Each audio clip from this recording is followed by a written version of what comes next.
Hi friends, welcome to Faris home food. இன்றைக்கி வந்து டேஸ்டியான சுவையான ஹெல்த்தியான சால்மன் ஃபிஷ் ஃப்ரை எப்படி செய்யலாம்னு சொல்லித்தரேன்.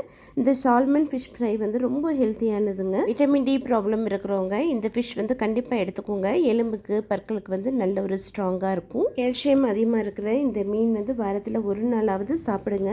புற்றுநோயெல்லாம் வராமல் தடுக்கும். இந்த சால்மன் ஃபிஷ்ஷில் ஒமேகா 3 கொழுப்பு இருக்கிறதுனால உங்களுடைய ஹார்ட்டுக்கும் மூளைக்குமே ரொம்பவும் நல்லது. இந்த சால்மன் ஃபிஷ் ஃப்ரைக்கு நல்லா புளி ஊற்றி தேங்காயெலாம் அரைச்சி ஊற்றி தான் ஒரு மசாலா போட்டு நம்ம பண்ண போகிறோம். இது ஒரு டிஃப்ரெண்ட்டாக இருக்கும். இது வந்து காரைக்கால் ஸ்டைல் ஃபிஷ் ஃப்ரைங்க. எப்பவும் ஒரே மாதிரி செய்யாமல் ஒரு தடவை இந்த மாதிரி டிஃப்ரெண்ட்டாக செஞ்சு பாருங்கள்.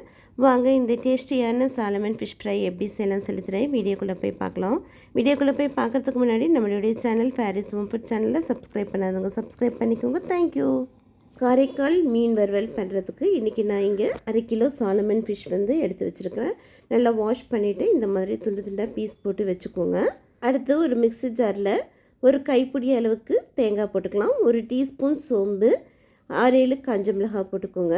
போட்டு நல்லா நைஸாக தண்ணி ஊற்றி அரைச்சிக்கோங்க. பாருங்கள், இந்த மாதிரி நல்லா நைஸாக அரைச்சி எடுத்துக்கோங்க. கடைசியாக இப்போ இதில் பொடியாக நறுக்கின ஒரு வெங்காயம் போட்டுக்கோங்க. வெங்காயமும் போட்டு குறைன்ட்டு அரைச்சி எடுத்துக்கோங்க. சின்ன வெங்காயம் இருந்தாலும் சின்ன வெங்காயம் போட்டுக்கோங்க. இப்போது கொஞ்சமாக புளி வந்து திக்காக நல்லா ஊற வச்சு கரைச்சி எடுத்துக்கோங்க. ரொம்ப திக்காக எடுத்துக்கோங்க, தண்ணி ஆக்கிடாதீங்க. கரைச்சி வச்சுருக்கிற புளி தண்ணியை மீனில் ஊற்றிடலாம். இப்போ அரைச்சி வச்சுருக்கிற மசாலாவையும் போட்டுக்கோங்க. நல்லா கமன்ட்டு இந்த மசாலா வாசனையாக இருக்குங்க. 3/4 டீஸ்பூன் அளவுக்கு உப்பு போட்டுக்கலாம். 1/2 டீஸ்பூன் அளவுக்கு மஞ்சள் தூளும் போட்டுக்கோங்க. 1/2 டீஸ்பூன் சக்தி வெறுமிளகாய் தூள் போட்டுக்கோங்க.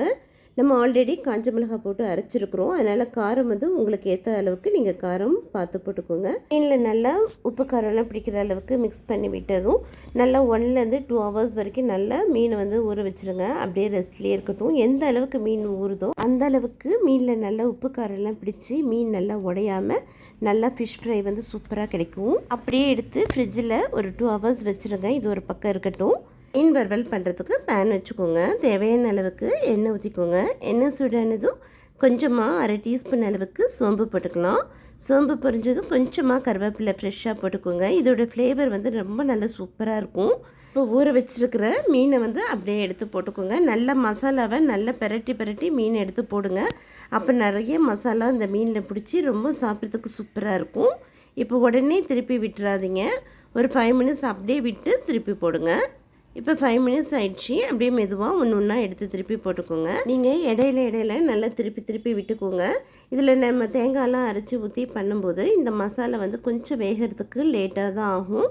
அது நீங்கள் பொறுமையாக வந்து இந்த மீனை வந்து பொரித்து எடுத்திங்கன்னா தான் நல்லா டேஸ்ட்டாக உங்களுக்கு மீன் வந்து கிடைக்கும். அவசரமாக பொரிச்சிங்கன்னா மீன் வந்து உடஞ்சிரும். அதனால் பொறுமையாக அடுப்பை வந்து ஹை ஸ்பீட்லேயும் லோ ஸ்பீட்லேயும் மாற்றி வச்சு பொரித்து எடுத்துக்கோங்க. இப்போ கொஞ்சமாக தேவைப்பட்டதுன்னா எண்ணெயும் ஊற்றி பொரித்து எடுத்துக்கோங்க. அவ்வளோதாங்க, சூப்பராக மீன் வறுவல் ரெடி ஆயிடுச்சுங்க. இப்போ வாங்க இது ஒரு பிளேட்டுக்கு எடுத்துக்கலாம். பாருங்கள், நல்லா கமன்ட்டு ஒரு வித்தியாசமான டேஸ்ட்டில் மீன் ஃப்ரை வந்து ரெடி ஆயிடுச்சுங்க. ரொம்ப நல்லா சூப்பராக இருக்கும். இது காரைக்கால் ஃபிஷ் ஃப்ரைங்க. தேங்காயெல்லாம் போட்டு செய்யும்போது நல்ல ஒரு டேஸ்ட்டாக இருக்கும். ஒரு தடவை இந்த மாதிரி செஞ்சு பாருங்கள். கண்டிப்பாக அவங்க எல்லாருக்கும் ரொம்ப பிடிக்கும். செஞ்சு பார்த்துட்டு எப்படி இருக்குன்னு கமெண்ட் பண்ணுங்கள். இந்த வீடியோ பிடிச்சிருந்ததுன்னா மறக்காமல் லைக் பண்ணுங்கள், ஷேர் பண்ணுங்கள், சப்ஸ்கிரைப் பண்ணுங்கள். தேங்க்யூ ஃபார் வாட்சிங். பை.